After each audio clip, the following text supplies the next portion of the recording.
Friends, welcome to my YouTube channel. मैं बबीता सिंह और आज हम बात करेंगे मेरी favourite book how to win friends and influence people के चैप्टर नंबर 16 के सीक्रेट्स के बारे में, जिसका नाम है बी अ गुड लिसनर, जिसको लिखा है मिस्टर डेल कार्नेगी ने, जो एक बहुत ही बड़े ट्रेनर हैं personality development and social skill के। और उन्होंने और भी बहुत सारी बुकें लिखी हैं इसी विषय के ऊपर। है बी अ गुड लिसनर, यानी कि आपको एक एक्टिव लिसनर बनना है।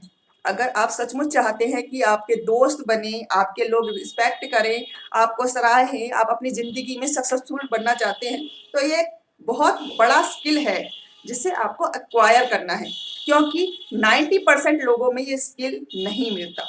ज़्यादातर लोग आपको ऐसे ही मिलेंगे जो एक्टिव लिसनर नहीं होते, एक्टिव टॉकर होते हैं, सामने वाले की बात ध्यानपूर्वक नहीं सुनते।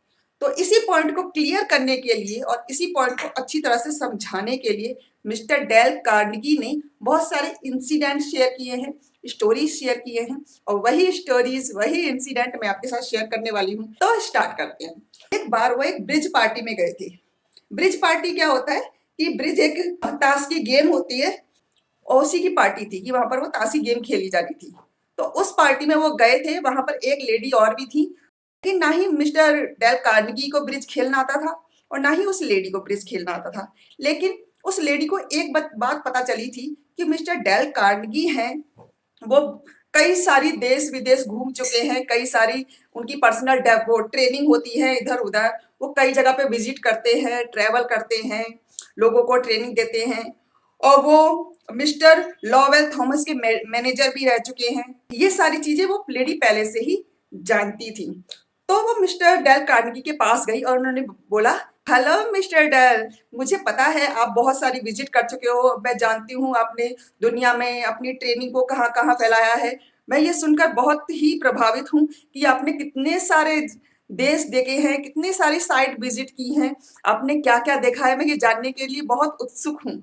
मुझे बहुत अच्छा लगेगा कि अगर आप अपने एक्सपीरियंस के बारे में बताएंगे कि आप किस किस कंट्री में गए हैं, किस किस सिटीज में गए हैं, आपने क्या क्या देखा है, वहाँ कैसे कैसे कल्चर आपने देखे हैं। अगर इस सारे चीज़ों के बारे में आप अगर मुझे बताएंगे, मुझे सचमुच बहुत अच्छा लगेगा।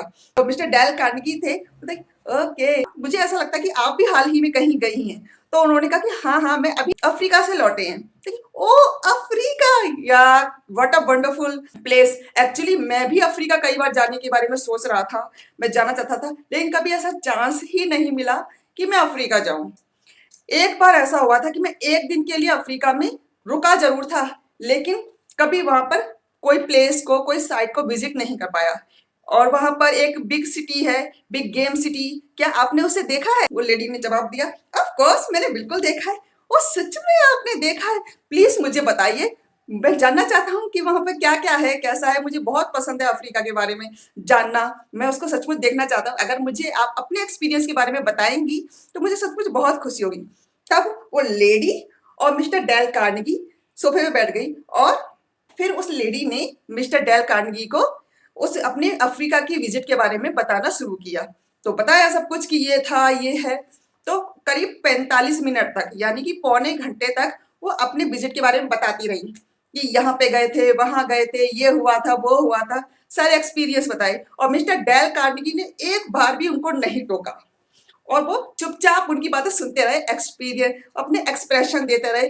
अच्छा, इस तरह से वो रियली, इस तरह से वो एक एक्टिव लिसनर की तरह रिएक्ट कर रहे थे, उनकी हर बात को ध्यानपूर्वक सुन रहे थे।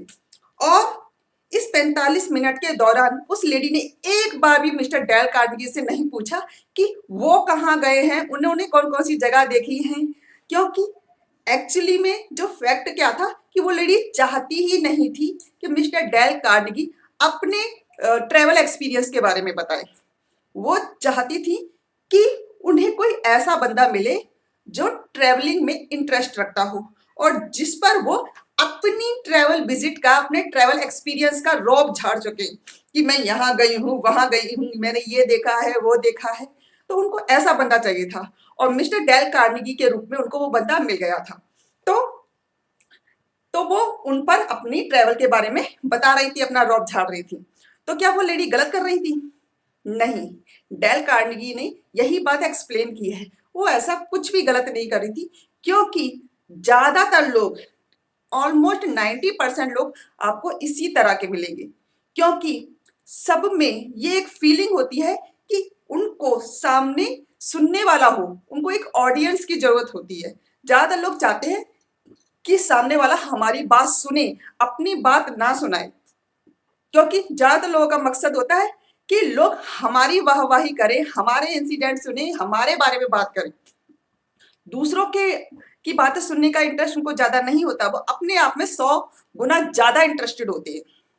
तो अगर आप उनकी बातों में इंटरेस्ट लेते हैं तो वो उनके लिए एक रियल कॉम्प्लीमेंट होता है, जिसे वो इंजॉय करते हैं, जिसे वो पसंद करते हैं, आपके दोस्त बन जाते हैं। तो ऐसा ही इस वाले इंसिडेंट में मिस्टर डेल कार्नेगी के साथ हुआ। वो लेडी मिस्टर डेल कार्नेगी से बहुत खुश हुई और बहुत उनको कहा कि हाँ, मिस्टर डेल कार्नेगी बहुत अच्छे इंसान हैं। ऐसा ही एक इंसिडेंट मिस्टर डेल कार्नेगी ने और भी शेयर किया है, जिसमें उन्होंने बताया है कि वो एक डिनर पार्टी में गए थे। वहां पर एक जो पब्लिशर होते हैं, बुक पब्लिशर कंपनी के हेड ने एक पार्टी रखी थी, जिसमें एक प्रोफेसर आए हुए थे बॉटनी के। अब बॉटनी एक ऐसा सब्जेक्ट है जिसके बारे में बहुत ही कम लोग पढ़े होते हैं। मिस्टर डेल कार्नेगी को भी उसके बारे में कुछ भी नहीं पता था। तो जब उनको पता चला कि वो वहां पर एक बॉटनिस्ट बैठे हुए हैं, तो उनको लगा कि ये काफी फैसिनेटिंग होगा कि ऐसे बंदे से बात की जाए जो कुछ अलग टॉपिक पे बात करे। तो वो उसके पास गए और उससे कहा कि हेलो, हाउ आर यू, कैसे हैं आप सुना है आप बॉटनी में इंटरेस्ट रखते हैं, आप बॉटनी के प्रोफेसर हैं। इस तरह से उन्होंने बात शुरू की और फिर वो एक कोने में बैठ गए। तो उन्होंने कहा कि मैं जानना चाहूंगा आपके एक्सपीरियंस के बारे में, किस तरह के, क्योंकि मुझे इस बॉटनी सब्जेक्ट के बारे में कुछ भी नहीं पता, काश आपके जैसी नॉलेज मुझे होती। इस तरह से उन्होंने बात स्टार्ट की। तब कई घंटों तक, मिनटों तक नहीं, कई घंटों तक वो बॉटनिस्ट अपने बारे में, अपने पौधों के बारे में, अपनी नॉलेज के बारे में मिस्टर डेल कार्नेगी को बताता रहा कि किस किस टाइप के पौधे होते हैं, कैसे वो नए नए पौधों की नई नई प्रजातियों को उत्पन्न कर रहे हैं, कैसे उस पर एक्सपेरिमेंट कर रहे हैं, कौन कौन सी ऐसे आलू आलू के बारे में भी बताया था कि इसमें कई सारे शॉकिंग फैक्ट होते हैं, और खेती के नए नए तरीके के बारे में बताया। और मिस्टर डेल कार्नेगी का खुद का भी एक छोटा सा बगीचा था, तो उसमें मिस्टर डेल कार्नेगी को गार्डनिंग के बारे में कई सारी प्रॉब्लम आ रही थी, तो उसके बारे में भी उन्होंने उनसे क्वेश्चन पूछे, तो उसके सॉल्यूशन भी बताए। और मिस्टर डेल कार्नेगी बड़े इंटरेस्ट से वो सारी बातें सुन रहे थे। ऑलमोस्ट 3-4 घंटे तक वो उनकी बातें सुनते रहे, और उन्होंने उसके बारे में खुद ने कुछ नहीं कहा, या तो क्वेश्चन पूछे या उनकी बातें सुनी, क्योंकि ये एक ऐसा टॉपिक था जो सामने वाले के लिए तो फैसिनेटिंग था, बहुत ज्यादा पैशनेट करने वाला टॉपिक था, लेकिन मिस्टर डेल कार्नेगी को इसके बारे में कुछ भी नहीं पता था, तो वो बात ही क्या करते।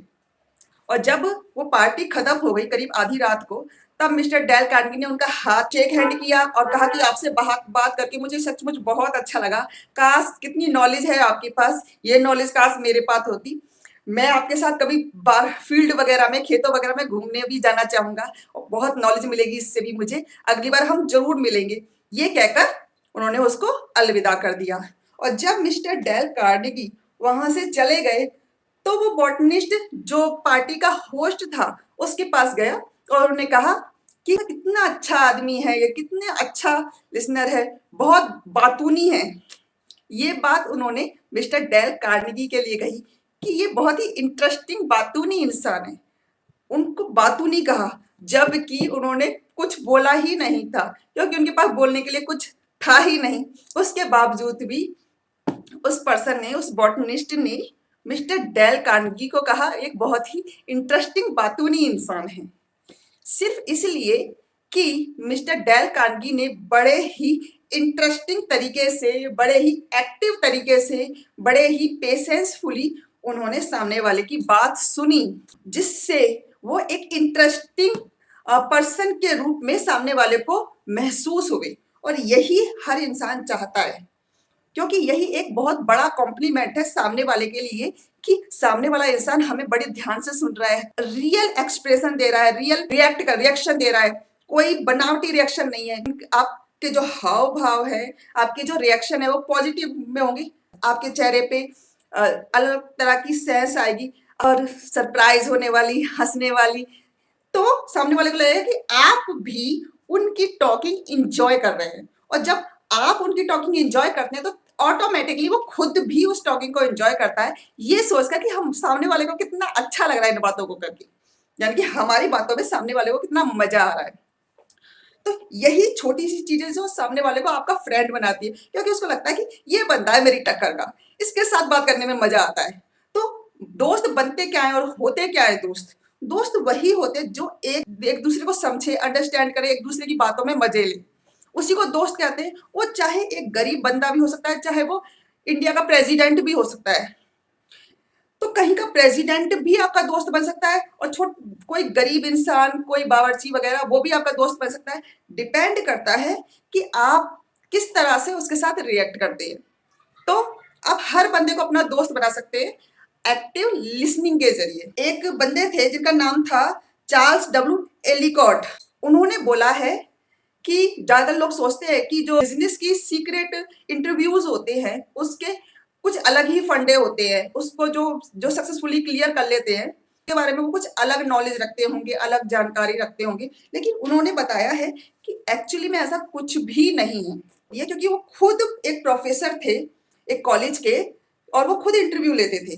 तो उन्होंने खुद बताया है कि एक्चुअली में जब ये इंटरव्यू होते हैं तो वो क्या ऑब्जर्व करते हैं कि वो सिर्फ सामने वाला जो बोल रहा है उसको सुनते हैं, और हर वर्ड को पॉइंट आउट करते हैं, अपने दिमाग से सुनते हैं, अपनी आंखें उस पर गड़ाए रखते हैं, और उनके जो मूवमेंट होते हैं, पूरी बॉडी उनकी मूव ना करके आंखें उनकी मूव करती है, इस तरह के एक्सप्रेशन, ओके, या इस तरह से मतलब उनके एक्सप्रेशन होते हैं।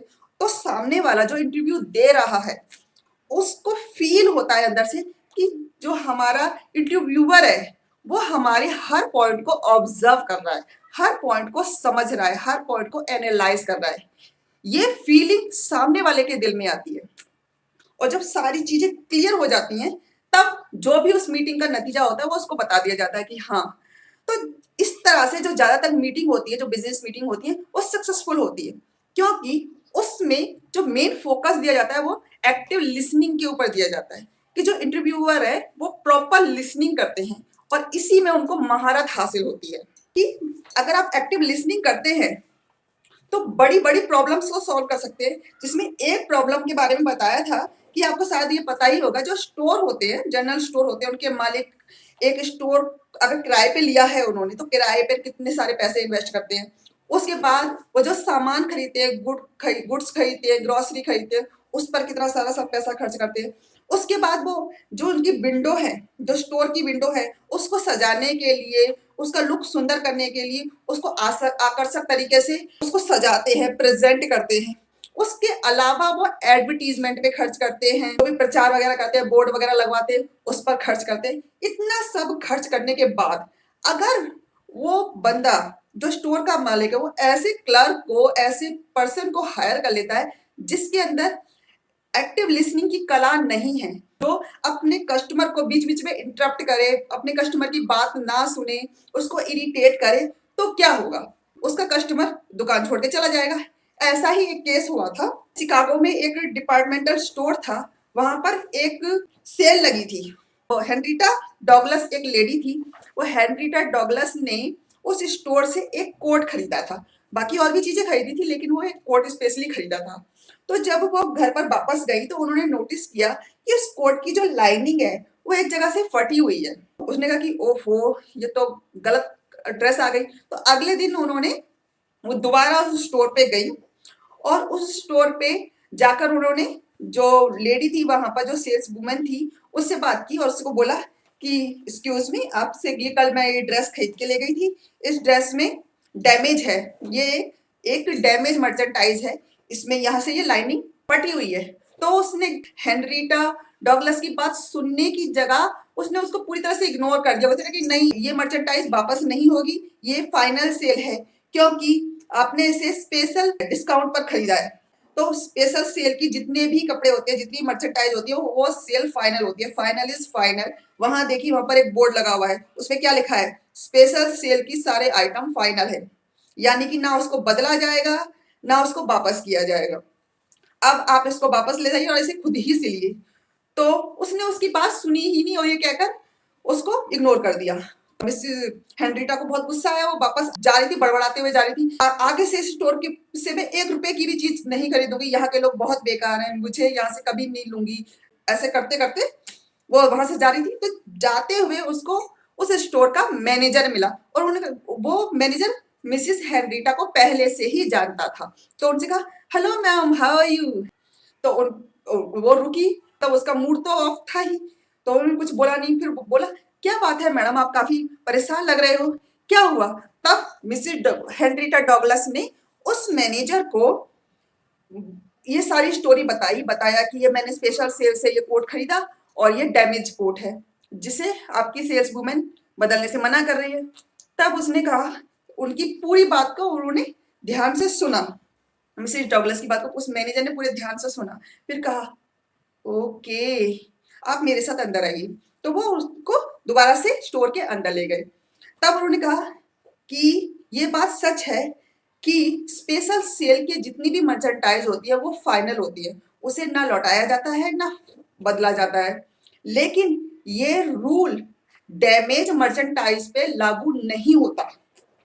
उन्होंने स्पेशली ये कहा कि ये रूल डैमेज मर्चेंटाइज पे लागू नहीं होता, इसलिए हम आपकी ये जो ड्रेस है इसको या तो सिलवा देते हैं या फिर इसको रिप्लेस कर देते हैं, और अगर आप चाहो तो मैं आपको इसके पैसे भी वापस करने के लिए रेडी हूँ।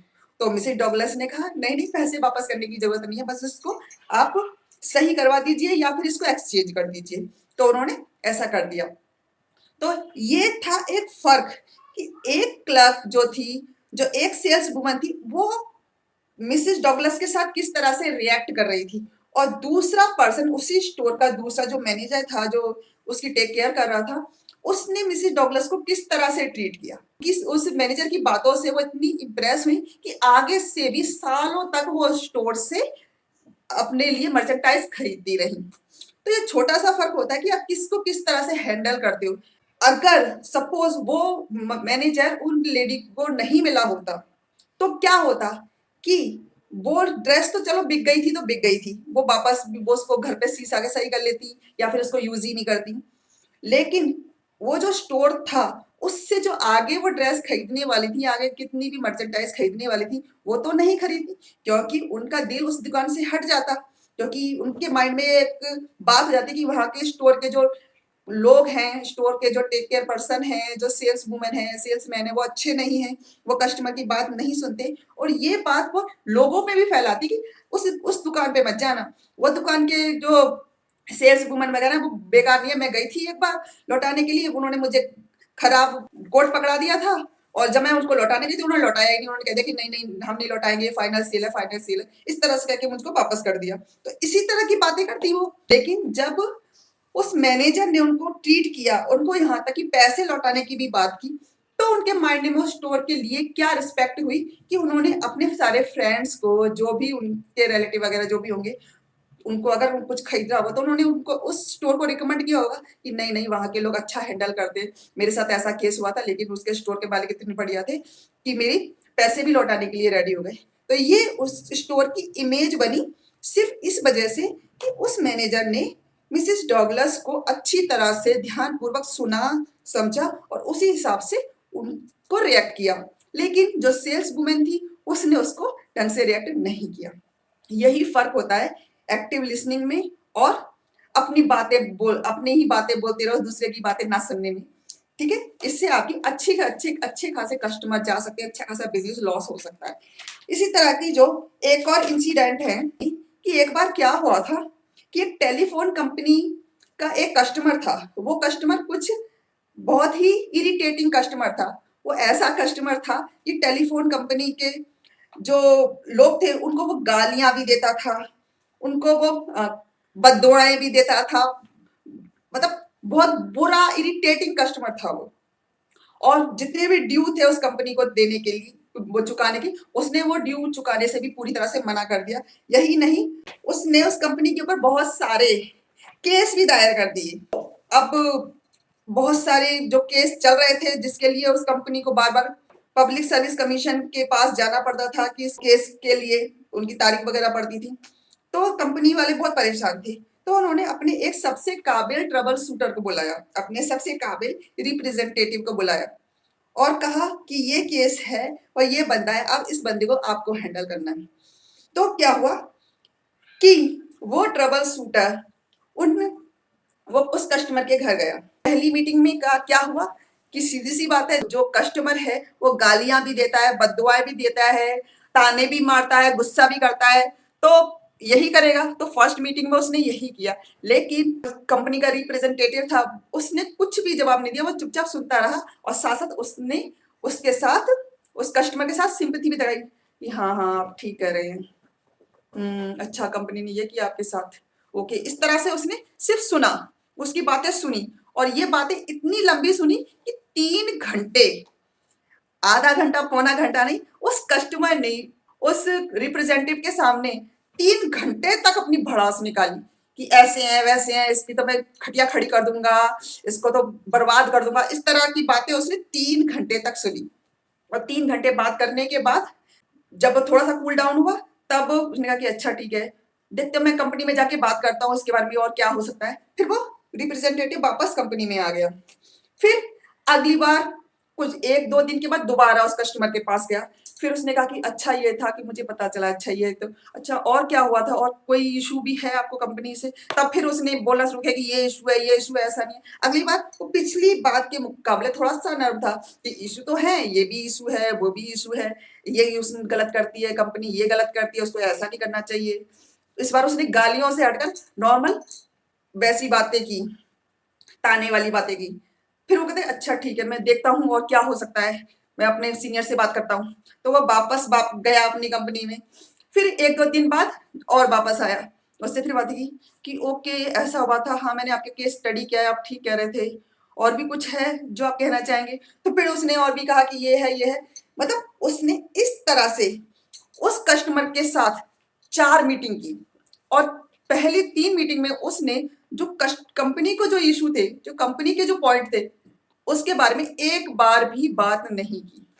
उसने पहली 3 मीटिंग में सिर्फ और सिर्फ कस्टमर की बातें सुनी, कस्टमर को क्या प्रॉब्लम है वही सुनी। और वो पहली बार 3 घंटे सुनी, दूसरी बार भी 1.5-2 घंटे सुनी, तीसरी बार 1-1.5 घंटे सुनी। तो उसने कुल मिलाकर 7-8 घंटे सिर्फ और सिर्फ कस्टमर की बातें सुनी, अपनी बातें, अपनी कंपनी की बातें, अपने पॉइंट के बारे में बिल्कुल भी बात नहीं की। और जब 4th मीटिंग हुई तब तक वो जो कस्टमर था वो इतना कूल हो चुका था, उसकी जो फ्रस्ट्रेशन थी पूरी गायब हो चुकी थी। तब उन्होंने कहा कि अच्छा आप ठीक तो कह रहे हैं, लेकिन फिर उन्होंने अपने पॉइंट रखे कि ये बात है, ये बात है, ये बात सही है कि नहीं। उन्होंने कि नहीं ये बात तो ठीक है, ये बात ठीक है। उस हिसाब से उसने बात की, क्योंकि अब जो स्टेज थी 4th मीटिंग में, वो उनके एक दोस्त जैसा बन गया। उसको ऐसा लगा कि नहीं ये बंदा बहुत अच्छा है, इतना अच्छा रिप्रेजेंटेटिव है कि नहीं सही। वो फिर उस हिसाब से बात कर रहा था जिस हिसाब से वो रिप्रेजेंटेटिव बात करता। और फाइनली उसने क्या किया कि उस कंपनी पे चलाए हुए सारे केस वापस ले लिए।